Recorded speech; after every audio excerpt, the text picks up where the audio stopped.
घर से भागना नहीं चाहती थी, मगर मुझे पता था कि मेरे घर वाले नहीं मानेंगे, क्योंकि लड़के का फिरका अहले तशी है, जबकि हम अहले सुन्नत हैं।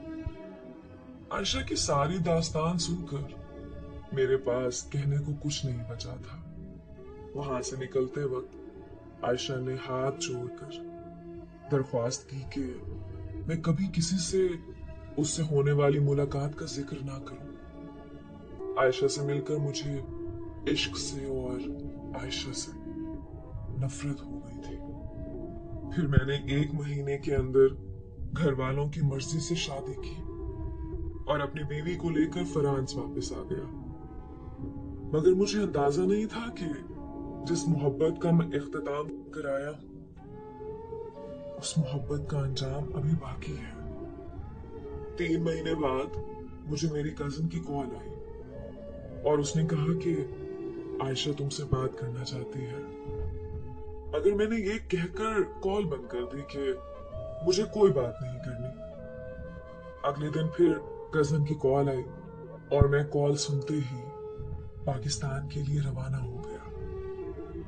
कजिन ने कॉल पर मुझे बताया कि ये सच है कि आयशा की जिंदगी में एक लड़का रहता था जो आयशा को प्रेग्नेंट करके छोड़ गया था, मगर वो लड़का दोबारा आयशा की जिंदगी में कभी वापस नहीं आया। बल्कि जिस दिन आयशा ने तुमसे एयरपोर्ट पर मिलने आना था, उसी दिन आयशा को पता चला कि आयशा को कैंसर है और कैंसर की आखिरी स्टेज चल रही है।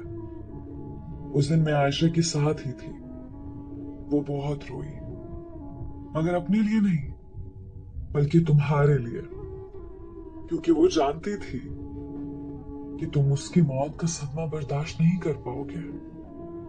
आयशा को कैंसर अबॉर्शन ठीक ना होने की वजह से हुआ है।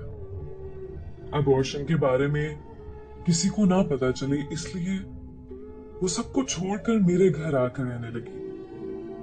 और तुमसे आयशा ने इसलिए छुपाया ताकि तुम्हारी जिंदगी खराब ना हो। वो इस बात पर बहुत रोती है कि तुम उसे आखिरत में भी नहीं मिल सकोगे, क्योंकि वो खुद को दोज़ख की हकदार समझती है। कजिन ने बताया कि मैं तुम्हें ये सब बताना चाहती थी, मगर उसने कहा कि जिस दिन तुमने किसी को कुछ बताया उसी दिन मैं तुम्हारा घर छोड़कर चली जाऊंगी। लेकिन अब वो अस्पताल में अपनी जिंदगी की आखिरी सांसें ले रही है। शायद अब उसके घर आने की उम्मीद भी खत्म हो गई है। इसलिए मैंने आज सबको सच बता दिया है। तुम्हें इसलिए बता रही हूं क्योंकि वो तुम्हारा नाम बार बार ले रही है। हो सके तो उसके जाने से पहले आकर एक बार उससे मिल लो।